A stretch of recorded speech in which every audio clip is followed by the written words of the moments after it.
Welcome on behalf of the Brown Club of Orange County. For the few of you who don't already know me, my name is Carl Schulkin of the class of 1964. And rather than have someone else introduce me, I thought it would be best for the sake of brevity to introduce myself before I get into the substance of our program. That way, after telling you what I regard as a series of heartwarming stories, you'll have a better sense of what kinds of questions you might want to ask me and which ones I might be able to answer in the Q&A at the conclusion of my presentation. Now, after I graduated from Brown in 1964 as a history major, I enrolled in the graduate program at the University of California, Berkeley. My major field at UC Berkeley was modern European history, with a particular focus on the history of 20th century Germany. Strangely enough, in those days, I'll note parenthetically, studying German history did not involve learning about the Holocaust. I taught undergraduates at UC Berkeley for several years while a graduate student. And when I was unable to find a full-time college teaching job after completing my degree, I accepted a job teaching high school students at a private school in Kansas City, Missouri, Pembroke Hill School. While teaching U.S. history and Holocaust studies at Pembroke Hill, I took advantage of the school's generous financial development program to develop a particular expertise in the history of the Holocaust. When I retired in 2009, my wife and I moved to Laguna Niguel here in Southern California. Shortly after we relocated to Laguna Niguel, a group of local civic leaders founded the Laguna Niguel Historical Society, which my wife and I immediately joined. The rest, as they say, is history. When we purchased our home in Laguna Niguel in 1999, our realtor told us that it was a good value because it had been built by S&S Construction, one of the premier home builders in California, a company that had been founded and run by Nathan and David Shapell, hence the name S&S, two Holocaust survivors. Although I considered myself something of an expert in the history of the Holocaust, I had never heard of the Shapells and would not learn much about them for many years to come. The impetus for me to learn about the Shapell family and how they managed to survive the Holocaust did not come until my wife returned from a meeting of the Laguna Niguel Women's Club book group last year, and she told me she had seen a sign for Lilly Shapell Park. That is what led me to embark on my quest to try to figure out how the city of Laguna Niguel came to name a public park in honor of a Holocaust survivor. When my wife told me that Lilly Shapell Park was located inside a gated community, Hillcrest Estates, built by S&S, my first thought was that after the untimely death of his wife, Nathan Shapell had pressured the Laguna Niguel City Council to name a park after her. So I Googled Lilly Shapell Park to find out what information was available on the internet to help me decide whether or not my supposition was correct. At the same time, I decided that it was probably time that I read Nathan Shapell's memoir, Witness to the Truth, a copy of which I had purchased several years before, but had never gotten around to reading. My Google search turned up very little information about Lilly Shapell. I found a short obituary in the New York Times, a similar one in the Los Angeles Times, and a second article in the Los Angeles Times published in January 1995, a few months after her death. The piece in the New York Times identified Lilly as a Holocaust survivor and co-author of Witness to the Truth. She and her husband, quote, wrote about the horrors of surviving the Nazi concentration camps, unquote, including Auschwitz, it stated. This scarcity of readily available information about her reinforced my decision to read Witness to the Truth as soon as I could find the time to do so. Reading Witness to the Truth, however, since it was published in 1974, could not possibly solve the mystery of how the city of Laguna Niguel came to name a public park after Lilly Shapell in 1995. So I needed simultaneously to pursue a second line of inquiry using different sources. I asked two of my colleagues on the archives committee of the Laguna Niguel Historical Society, longtime residents of Laguna Niguel, Nancy Kurtz and Marilyn McCloskey, whether either of them knew how the park got its name. Neither did. Nancy suggested that I ask Solveig Darner, who had worked for the city for many years, whether she knew how this had come about. When I sent Solveig an email message to that effect, she responded that she could not recall witnessing any such decision, but she recommended that I contact Barb Leonard, Community Development Director for the city at that time.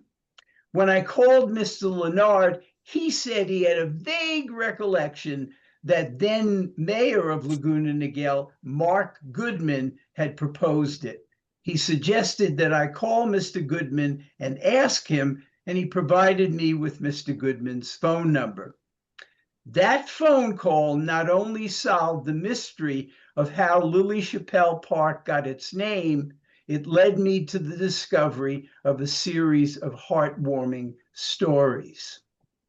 My wife and I had resided in Laguna Niguel for more than 15 years by this time, and I'd conducted a significant amount of research into local history. However, I had not come across any mention of Mayor Goodman. To my surprise and delight, when I called Mr. Goodman, he quickly and willingly filled me in on the entire story. He had indeed initiated the proposal, he said proudly, and he explained to me exactly why he had done so. Mr. Goodman explained that as a practicing Roman Catholic with a Jewish-sounding name, he had constantly heard people make anti-Semitic remarks. Moreover, he had grown up in a family where one of his uncles had told him stories of serving in General Patton's army during World War II, when that army liberated the notorious Nazi concentration camp at Buchenwald. Quote, "My uncle always reminded me never to believe the people who tried to deny that the Holocaust had happened," unquote, Mr. Goodman recalled. Quote, "I saw it with my own eyes," my uncle said, "and it was so horrible that General Patton himself threw up when he visited the camp after it was liberated," unquote. Mr. Goodman continued, "I worked with and eventually for Nathan Shapell for many years, and I came to know him quite well. He gave me a copy of his book, Witness to the Truth, and it moved me when I read it. He and his wife Lilly endured a great deal, but they not only survived, they then helped other survivors get their lives back together and make a fresh start. When I saw how distraught Nathan became after Lilly died, I thought it might help lift his spirits by proposing this well-earned recognition of her accomplishments," unquote. It warmed my heart to learn that, contrary to my supposition that Nathan Shapell had made the proposal, Mayor Goodman had actually done so, and he had done so for all the right reasons. I felt even better when a few days later, I received a text message from Mr. Goodman with a document he had retrieved from his archive. The document, the original memorandum he had prepared for the Laguna Niguel City Council on December 20th, 1994, read in part, and I quote, Lilly Shapell was a survivor of Auschwitz-Birkenau. She was a person who, at the end of World War II, along with her husband Nathan, put her own welfare aside and helped to relocate refugee children and other victims of Nazi cruelty. As such, she was a beacon of hope in a world torn apart by man's inhumanity to man, a shining example of the great strength of the human spirit. By naming this park after Lilly Shapell, we do more than honor her memory. By commemorating her life, we teach our children that it is her type of strength, her willingness to overcome great hardship and sorrow, and her determination not to give up on her fellow human beings that is needed to make the world a better place. Unquote. Now, I'm going to try to show you a photo of the memo, see how good my skills are with working with Zoom and PowerPoint together. And then I'm going to show you a brief excerpt from Mayor Goodman's testimony that my colleague Nancy Kurtz and I recorded in February 2025 so that people in the future would be able to view this firsthand. They wouldn't have to listen to me tell that story. Okay. Okay, this is a copy of the memo. This is the actual memo that Mayor Goodman wrote. As you can see, what I've done here is simply to highlight what I thought was the most important part of it, and I've read most of that to you. Now, here is Mayor Goodman's testimony. Getting back to my uncle who was with Patton in Europe, they went into the prison camps and they saw it firsthand. In fact, I'm a big fan of Patton. I've read many books about him. The toughest guys you can ever read about could not handle it. He ran out of one of the buildings puking. And my uncle told my dad, "You're going to hear a lot of lies that this didn't happen." He goes, "Don't you let him tell you." He goes, "Because I saw it with my own eyes." And my dad told me that story. It stuck with me. And then over the years, encountering some anti-Semitism because of my last name, when Lilly died, and I had read Nathan's book, and it had a great impact on me. Talk about a chilling book. But the end of the book it ends in heroism and hope. And that's how Nathan ended the book, and that's how he lived his life. So when she died, I saw it as a great opportunity to remind our generation and our children that something horrible happened in World War II. We still hear about it, and even today we hear less and less about it, maybe more as of late.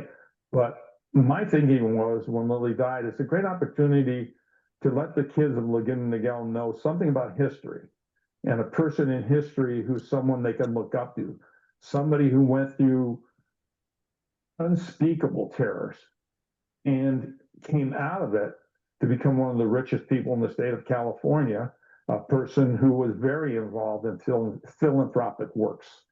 And so I brought it to the city council, asking that they name this park after Lilly Shapell, in the hopes that people would learn the story of Lilly and what had happened to her, which just goes to the point of us, looking out for this type of stuff, that we never let it happen again. So now. So there you have in his own words. Although I solved the mystery surrounding the naming of the park, I still had no idea of what Lilly Shapell had actually experienced, or what, in collaboration with her husband Nathan, they had done to help other refugees and survivors. Fortunately, a careful reading of Witness to the Truth provided all of the insight I needed. According to the book, which lists Nathan Shapell as its sole author and gives her no credit for its creation, Lilly Shapell was born in Vienna, Austria in December 1918 to a Czech father and a Hungarian mother.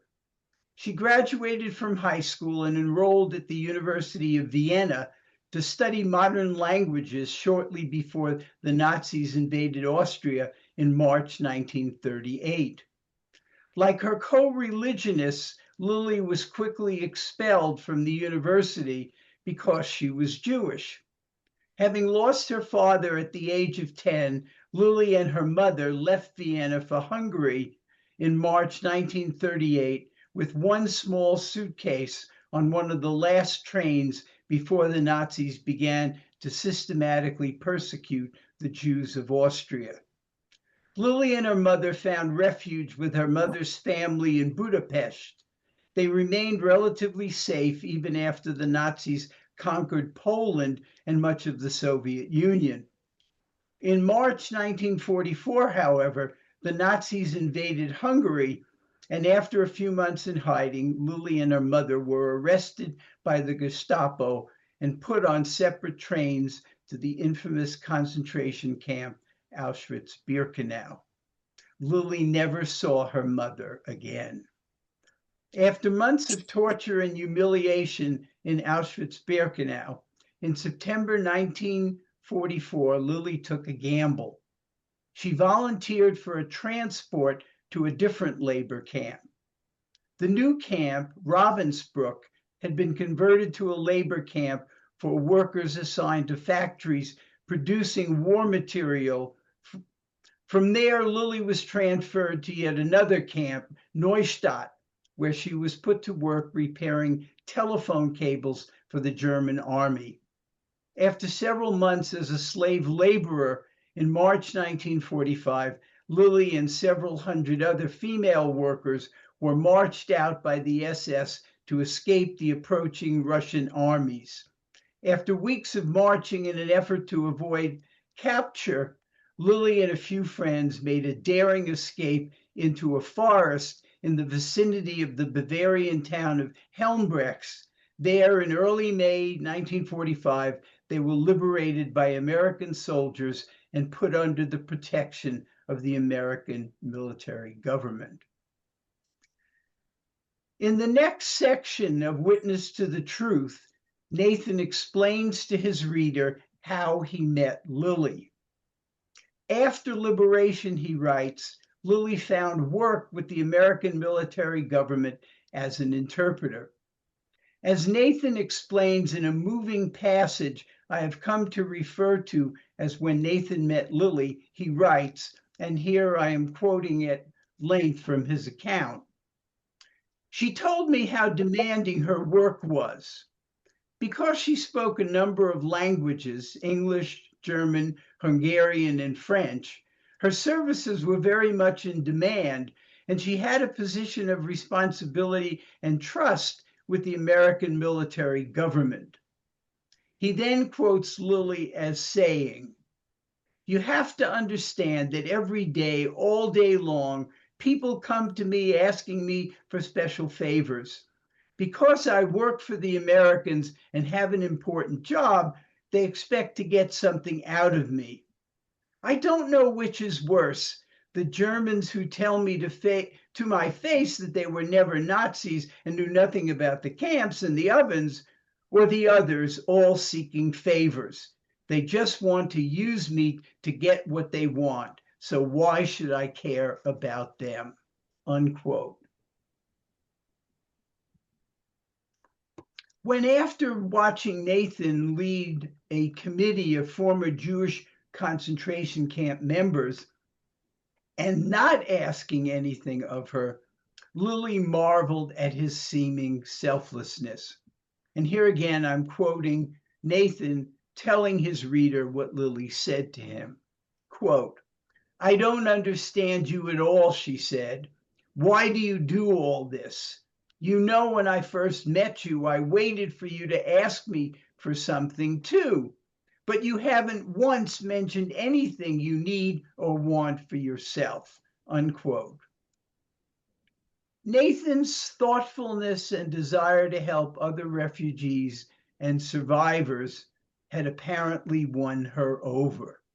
And here again, I'm finally quoting again from Nathan. "In time, she grew to know I was sincere, and our friendship deepened. What had started as a cold, impersonal relationship, as a result of my concern for her solitude, became a mutually trusting and valued friendship."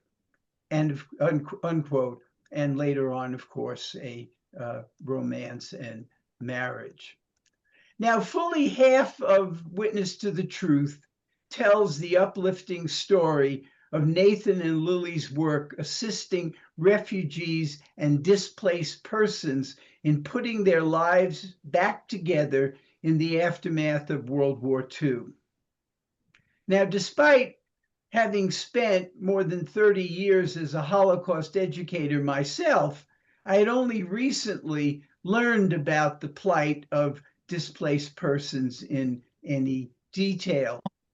The occasion for my belated awakening to the importance of this issue came when I encountered a recent book by a well-known historian, David Nasaw, entitled "The Last Million: Europe's Displaced Persons from World War to Cold War," which was published in 2020. I had read that book before I read Witness to the Truth, but now I returned to Professor Nassau's book to see what he had to say about Nathan and Lilly's work with the displaced persons of Munchberg. Nothing. His oversight in this regard raised an important question for me. Was what Lilly and Nathan and the other members of the Shapell family and their friends accomplished in Munchberg truly unique in the annals of the history of the displaced persons after World War II? I've made a few intermittent attempts to answer that question, but I must admit that thus far have been largely unsuccessful. Scholarly works that I've consulted that discuss the plight of displaced persons in Europe after the Second World War focus primarily on the displaced person camps established by the Allied powers. One such study stated that the definition of a, quote, camp, unquote, could be imprecise, that not all concentrations of displaced persons were housed within well-defined, fenced-in areas that we traditionally think of as constituting a camp. However, I have yet to find any book or article that examines a specific concentration of DPs that did not live within a traditional fenced-in camp. The account of the work of the Shapell family and their friends in Munchberg contained in Witness to the Truth remains unique in that regard. I find it interesting to speculate on the role the Shapell family's experience organizing the community and providing housing for thousands of displaced persons in Munchberg, Germany in the years 1947 to 1952 played in preparing them to become successful real estate developers in the United States in subsequent years. Whatever the specific contribution of this experience to their later success, it is undeniable that they became fabulously successful as builders of high-quality residential developments and shopping centers. And then they also became major philanthropists who helped found the United States Holocaust Memorial Museum and numerous other memorials to those who died so tragically during the Holocaust. It is yet another heartwarming story of the triumph of the human spirit. Thank you for listening. And now please ask me any questions you might have about the Shapell family and their activities. Carl, it's Larry. Hi, Larry. Hi, how are you? Hi, Mark. I haven't seen you in ages, but good to see you and everybody else on the call. So I had a question from when the Shapells were doing their work in Munchberg, where did they get the resources to provide housing and other opportunities for the people who were displaced in and around that particular town? Yeah, it's a very complicated story, and I didn't want to get bogged down in the details because you could spend hours going into it. But to give you the basic outlines of it, what happened was the Shapells, in looking for a place to settle after the war, they made the Shapells made it into the American zone of occupation in post-war Germany. And in order to do the work that they wanted to do, they needed the cooperation of both the German mayor of the town and the American military authorities. And so what Nathan and Lilly succeeded in doing was to get the confidence of the mayor, to get the cooperation of the American military officer in charge of that zone, and then organize the displaced persons. So they were able to work, all three of them, together. Mm-hmm. Was there housing available for these people? Did they have to build housing or provide temporary housing of some kind? Well, they were at this for almost 5 years in total. So when they started out, the way it worked, they needed the permission of the German mayor to move German civilians out of housing or to make available to the displaced persons housing that lay vacant, so that the displaced persons would have a place to live. They were so successful at doing that that they began to attract other displaced persons, and then they actually started building some of their own housing to accommodate them. Thank you. Scott, I think you had a question. Oh, there we go. I was just going to ask you, in which you've just addressed, how you think the skill set that they picked up doing what they did in Germany, or at least in the American occupation zone, how that transferred into their commercial abilities. But you it's kind of answered it, I think, is they learned to work with authorities about probably things like zoning and getting authorization for building and stuff. But do you have any other details about that you think were relevant? One of the things that I haven't been able to investigate in any greater depth, and I didn't, again, it would have taken quite a lot of explaining to do. The